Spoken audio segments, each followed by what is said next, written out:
Neonatal RDS में क्या होता है, इन्फेंट्स में होता है डिस्निया होता है, जिसके साथ में टेकिपनिया होता है, hypoxia and cyanosis. After few hour of birth, dyspnoea यानी क्या, ब्रीदिंग जो है उसमें डिफ़िकल्टी होने लगती है, तो उसकी वजह से क्या होता है, टेकिपनिया। टेकिपनिया मतलब शैलो एंड फास्ट ब्रीदिंग। जब ब्रीदिंग होने में दिक्कत होगी तो जो बेबी होगा वो फास्टली ब्रीथ करने लगेगा और उसकी वजह से ब्रीदिंग जो है वो शैलो हो जाएगी हमारी। हाइपोक्सिया होगा क्योंकि ऑक्सीजन की कमी होगी, साइनोसिस होगा क्योंकि ब्लूइश डिस्कलरेशन होगा डीऑक्सीजनेटेड ब्लड की वजह से, ठीक है। एडल्ट एआरडीएस में क्या होता है, इसको हम लोग शॉक लंग सिंड्रोम भी बोलते हैं, इसको हम लोग डिफ्यूज एल्वियोलर डैमेज भी बोलते हैं, इसको एक्यूट लंग इंजरी भी बोलते हैं। तो तीनों नाम आपको याद रखना है कि इसको क्या क्या बोलते हैं। It's a traumatic wet lungs post traumatic respiratory insufficiency, मतलब ट्रॉमा के बाद जो लंग्स हैं वो वेट हो गए हैं। Clinically sudden and severe respiratory distress होता है, टेकिपनिया होता है, अगेन शैलो ब्रीदिंग, टैकीकार्डिया होता है, हार्ट रेट बढ़ जाती है, साइनोसिस होता है, सीवियर हाइपोक्सीमिया होता है, ठीक है। हाइपोक्सीमिया, ईमिया यानी ब्लड में, हाइपोक्सिया मतलब कमी हो जाती है ऑक्सीजन की, ठीक है। ईटियोलॉजी क्या है, दोनों की ईटियोलॉजी भी डिफरेंट है। हमको मेनली नियोनेटल की जो दोनों में एक एक याद रखेंगे अगर हम मेन, तो नियोनेटल में हमको प्रीटर्म याद रखना है और जो एडल्ट वाली है उसमें हमको सेप्सिस याद रखना है। तो नियोनेटल जो है वो प्राइमरी इनिशिएटेड बाय हाइपोक्सिया, सबसे पहले हाइपोक्सिया होगा आइदर शॉर्टली आफ्टर बर्थ और इमीडिएटली आफ्टरवर्ड्स, या तो बर्थ के तुरंत बाद जो है उसकी वजह से हाइपोक्सिया होगा जिसकी वजह से आपको नियोनेटल आरडीएस होगा। अब ये किस में हो सकता है, प्रीटर्म यानी प्री मेच्योर बेबीज, 9 मंथ से पहले जो डिलीवर हो गए, infant born to diabetic mother, mother को ऑलरेडी डायबिटीज़ है और फिर बेबी बॉर्न हुआ तो भी हो सकता है, डिलीवरी बाय सी सेक्शन से भी अगर डिलीवरी हुई तो भी हो सकता है, mother with previous premature baby, then excessive sedation of mother, birth asphyxia हो सकता है, अम्बिलिकल कॉर्ड जो है वो कॉइल्ड हो गई जिसकी वजह से हाइपोक्सिया हो रहा है, इडियोपैथिक भी हो सकता है, ठीक है। हमको मेजरली याद रखना है preterm. Next is adult ARDS, adult में डायरेक्ट लंग इंजरी हो सकती है, diffuse pulmonary infection chiefly viral pneumonia हो सकता है, ऑक्सीजन टॉक्सिसिटी हो सकती है, inhalation of toxin and irritant, example smoke, war gases, NO2, metal fumes etcetera. Aspiration हो सकता है गैस्ट्रिक कॉन्टेंट्स का, नियर ड्राउनिंग, डूबने वाला है कोई पानी में। ये तो हो गई हमारी direct lung injuries. Direct lung injuries में से जो डायरेक्टली लंग को अफेक्ट कर रही है, oxygen toxicity, inhalation of toxic, aspiration और ड्राउनिंग। अब इनडायरेक्ट लंग इंजरी क्या होती है, जिसमें हमारा सेप्सिस आता है, shock due to sepsis, burns, trauma, pancreatitis, narcotics, fat embolism, मतलब जो लंग्स को डायरेक्टली अफेक्ट नहीं कर रहे हैं बट एट द एंड क्या कर रहे हैं, एआरडीएस कॉज कर रहे हैं, ठीक है। नेक्स्ट जो है हम पैथोजेनेसिस देखेंगे। पहले हम देखेंगे नियोनेटल की pathogenesis, then will move on to the adult की पैथोजेनेसिस। तो in both type damage to alveolo capillary wall triggered by aetiological factor listed above, जो हमने अभी ईटियोलॉजिकल फैक्टर बताए हैं दोनों में कि प्रीटर्म, सेप्सिस और ये जो भी वगैरह वगैरह बताया, उसकी वजह से क्या होगा, डैमेज होगा एल्वियोलो कैपिलरी वॉल को, ठीक है। Finally similar hyaline membrane formation, however how it occurs is different in both. हमने पहले भी बात की थी, दोनों में अल्टीमेटली क्या बन रही है, हाइलन मेम्ब्रेन बन रही है, बट दोनों का जो बनने का तरीका है दैट इज डिफरेंट, ठीक है। अब नियोनेटल में क्या होता है, जो एआरडीएस होता है वो स्टिल बॉर्न चाइल्ड में नहीं हो सकता है। एक बार entry of air is must for hyaline membrane formation, अगर आपको हाइलन मेम्ब्रेन बनानी है तो एक बार लंग्स में एंट्री होनी पड़ेगी एयर की। और स्टिल बॉर्न में क्या होता है, बेबी डेड जो है वो पैदा होता है तो एयर नहीं होती है उसमें लंग्स में, ठीक है। तो ये चीज़ स्टिल बॉर्न में नहीं हो सकती। अब क्या हुआ, हमने बोला था कि सबसे कॉमन टर्म जो है वो हमको याद रखना है, इटियोलॉजी प्रीटर्म बेबी। तो प्रीटर्म क्या होगा, जो हमारा सर्फेक्टेंट होता है वो जो है 9 मंथ जो होता है लास्ट में, जब हमारी मेचोरिटी पे जाती है प्रेगनेंसी, तब उस सर्फेक्टेंट का जो अमाउंट है वो सिक्रीशन बढ़ जाता है। तो जो अगर आखिरी से प्रीटर्म हो गया पहले, तो जो एंड मोमेंट पे जो आपका सिक्रीशन होना था वो नहीं हुआ, उसकी वजह से क्या हो गया, सर्फेक्टेंट जो है वो कम बना है, या फिर नियोनेटल हाइपोक्सिया किसी और रीजन से हो रहा है, तो उससे क्या होगा, इंक्रीज हो जाएगा सरफेस टेंशन ऑफ एल्वियोलाई, क्योंकि सर्फेक्टेंट क्या कर रहा होता है, ये सरफेस टेंशन को रिड्यूस करता है। बट अगर इंक्रीज हो गया सरफेस टेंशन ऑफ एल्वियोलाई तो उसकी वजह से क्या होगा, एटल एक्सेस हो जाएगा। सरफेस टेंशन क्या कर रहा होता है, जो हम सरफेस टेंशन अगर कम हो गया, और मतलब कम करते हैं हम सर्फेक्टेंट से, बट अगर ज़्यादा हो गया तो एल्वियोलाई कोलैप्स्ड हो जाएंगे। कोलैप्स ना हो इसीलिए सरफेक्टेंट होता है, ताकि सरफेस टेंशन को कम करे और एल्वेलाई कोलैप्स ना हो। बट अगर सरफेस टेंशन बढ़ गया तो एल्वेलाई कोलैप्स हो जाएंगे, जिसको हम बोलते हैं एटेलेक्टेसिस। ठीक है, फिर उसकी वजह से अब अगर जैसे एल्वेलाई हो गए कोलैप्स्ड तो उसके अंदर से गैसियस एक्सचेंज कैसे होगा? नहीं होगा। तो उसकी वजह से क्या होगा? हाइपोवेंटिलेशन।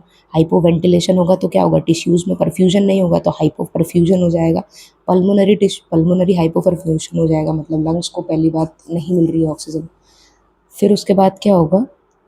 या तो वहाँ पे इस्केमिक डैमेज हो सकता है, ऑक्सीजन नहीं मिली तो उसकी वजह से कैपिलरी एंडोथेलियम और एल्वेलर सेल जो है वो डैमेज हो सकती है। और नेक्स्ट चीज़ जो हो सकती है, एक्सुडेशन ऑफ प्लाज्मा प्रोटीन। जो वेसल्स है उसकी परमेबिलिटी बढ़ जाएगी और प्लाज्मा प्रोटीन का जो एक्सुडेशन होगा वो होगा, और उसकी वजह से क्या होगा? फाइब्रिनोजन जो है वो फाइब्रिन में कन्वर्ट होगा। तो यहाँ पर फाइब्रिन जो है वो थ्रेड फॉर्मेशन हो गया हमारे पास में। तो ये थ्रेड और ये जो डैमेज्ड सेल है ये सब मिलके कॉन्स्टिट्यूट करेंगे हाइलन मेम्ब्रेन। ठीक है, फाइनली बन जाएगी हमारे पास हाइलन मेम्ब्रेन। अब इस हाइलन मेम्ब्रेन के कॉन्सिक्वेंसेस क्या हो सकता है? डेथ हो सकती है बेबी की। ये रिजोल्यूशन यानी ये जो मेम्ब्रेन बनी हुई है यहाँ पर हमारी बॉडी के सेल्स जैसे कि मैक्रोफेजेस या फिर जो भी साइटोटॉक्सिक सेल्स हैं, और वो सब आके डेब्रीज को अगर हटा दें तो हाइलन मेम्ब्रेन जो है उसको धीरे धीरे लूजन करके ख़त्म किया जा सकता है। तो रिजोल्यूशन यानी वापस से एल्वेलाई हमारी ठीक हो रही है और फिर उसके बाद में वहाँ पे परफ्यूजन की दिक्कत नहीं रहेगी, तो रिजोल्यूशन भी हो सकता है।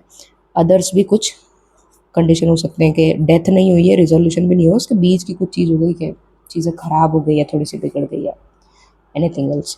ठीक है, तो ये तो हमारा था पैथोजेनेसिस ऑफ नियोनेटल ARDS। ठीक है, अब हम पढ़ेंगे एडल्ट्स का पैथोजेनेसिस। एडल्ट्स का पैथोजेनेसिस डिफरेंट है एज़ कम्पेयर टू नियोनेटल, क्योंकि नियोनेटल में क्या था? बच्चा पैदा हुआ है तो सरफेक्टेंट नहीं बना है, तो जिसकी वजह से एल्वेलाई कोलैप्स्ड हुए तो वहाँ पर हाइपोवेंटिलेशन हाइपोपरफ्यूजन हुआ, जिसकी वजह से जो है एल्वेलर सेल्स डैमेज हुए और हाइलन मेम्ब्रेन का फॉर्मेशन हुआ। अब एडल्ट्स में क्या है? सरफेक्टेंट वाली तो कोई बात होगी नहीं, क्योंकि यहाँ तो बच्चा बड़ा हो चुका है, यहाँ पे सरफेक्टेंट वाला तो ऐसा है नहीं कि प्रीमेच्योर हुआ। यहाँ पे क्या होगा? Acute alveolar injury in adults. हमने देखा था sepsis is the main cause, तो सेप्सिस अगर हुआ है तो उसकी वजह से acute alveolar injury in adults, alveoli जो है वो इंजर्ड हो गए। तो अगर इंजर्ड हो गए तो क्या होगा?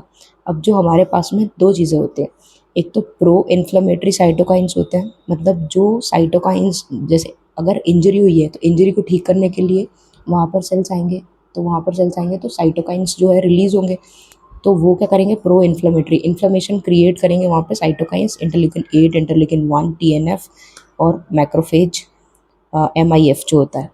ठीक है, इसकी वजह से क्या होगा? हमारी जो एंट्री है वो पॉलीमॉर्फो न्यूक्लियर ल्यूकोसाइट यानी क्या होगा? न्यूट्रोफिल्स।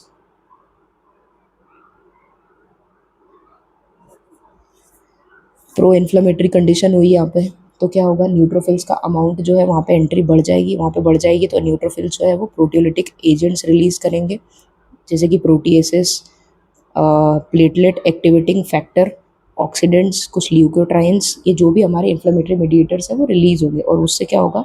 एल्वियोलर कैपिलरी मेम्ब्रेन जो है उसके बीच में इंजरी हो जाएगी, और उससे क्या होगा? वेस्कुलर परमिएबिलिटी जो है वो बढ़ जाएगी। वेस्कुलर परमिएबिलिटी बढ़ जाएगी तो वही सब्सटेंस का लीकेज स्टार्ट हो जाएगा और वो एड करेगा इन हाइलन मेम्ब्रेन फॉर्मेशन।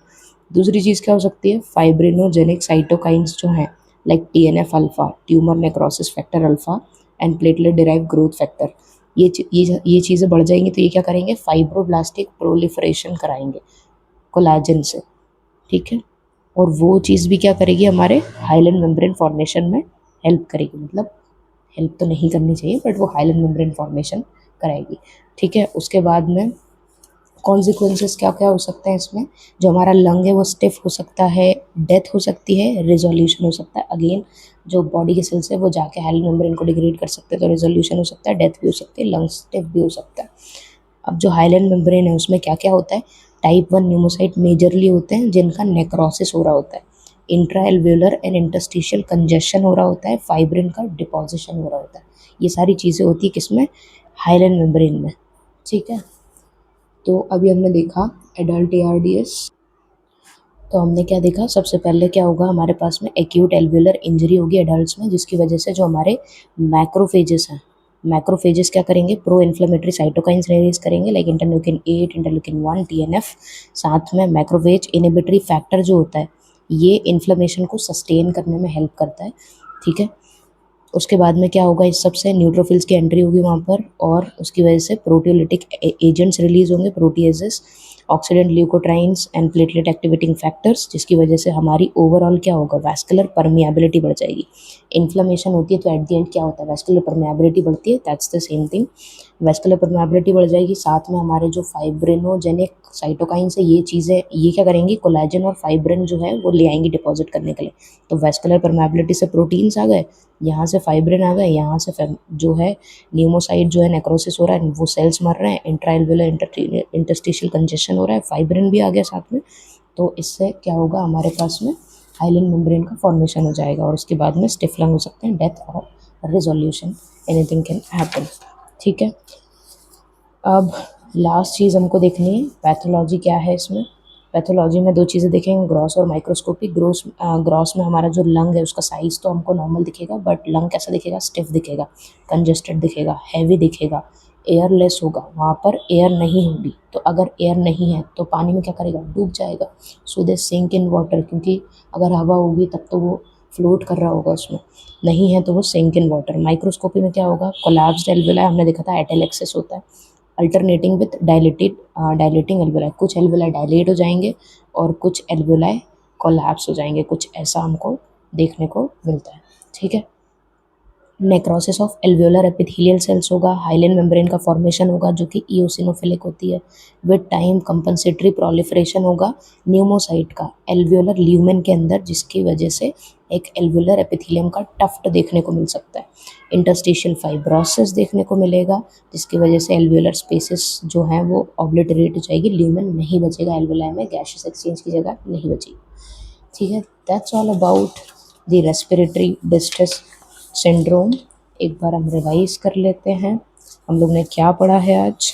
सबसे पहले हमने देखा था कि रेस्पिरेटरी सिस्टम में क्या क्या पढ़ना है, देन उसके बाद में नॉर्मल स्ट्रक्चर देखा था। इंपॉर्टेंट है कि आप एसिनाई में क्या क्या होता है, respiratory bronchiole, alveolar duct and alveolar sac होता है। उसके बाद में डुअल ब्लड सप्लाई है। हिस्टोलॉजी में हमने देखा रेस्पिरेटरी एपिथेलियम होती है, गॉबलेट सेल्स होते हैं। उसके बाद में टाइप 1 टाइप 2 न्यूमोसाइट, टाइप 2 क्या करते हैं, सर्फेक्टेंट सेक्रेट करते हैं। फिर ये इंटरस्टिशियल सेल्स, ये पोर्स ऑफ कोहेन जो है वो दो एल्वेलाई को कनेक्ट करते हैं। कॉन्जेनिटल एनोमलीज हमने पढ़ा, रेस्पिरेटरी डिस्ट्रेस सिंड्रोम जिसमें कि दो चीज़ें होती हैं, one is the neonatal and another one is adult. Neonatal है तो वही dyspnoea, tachypnoea, hypoxia, cyanosis. Adult में भी लगभग सेम चीज़ें हैं, tachycardia, cyanosis, severe hypoxia, tachypnoea, ठीक है। Sudden and severe respiratory distress होगा। नियोनेटल की ईटियोलॉजी में प्रीटर्म याद रखना है, एडल्ट में हमको सेप्सिस याद रखना है। नियोनेटल जो है उसकी पैथोजेनेसिस में हमने देखा, सबसे पहले क्या होगा, प्रीटर्म बेबी होगा जिसकी वजह से सरफेस टेंशन बन जाएगा, एटेलेक्सिस होगा, एल्वेलाई कोलैप्स हो जाएंगे, हाइलिन मेम्ब्रेन का फॉर्मेशन होगा, कैसे, एल्वेलर सेल्स डैमेज और फाइब्रिन जो है उससे फॉर्मेशन से, जिसकी वजह से डेथ, रिजोल्यूशन और अदर्स हो सकता है। एडल्ट में क्या होगा, एल्वेलर इंजरी होगी जिसकी वजह से प्रो इन्फ्लेमेटरी सब्सटेंसेस रिलीज होंगे, वैस्कुलर परमेबिलिटी बढ़ जाएगी, अल्टीमेटली फाइब्रोब्लास्टिक चेंजेस होंगे जिससे कोलेजन और फाइब्रिन का डिपोजिशन होगा, और अगेन न्यूमोसाइट का नेक्रोसिस होगा, और ये क्या बनाएगा, hyaline membrane formation, stiff lung, death and resolution हो सकता है। That's all about respiratory distress syndrome. Thank you.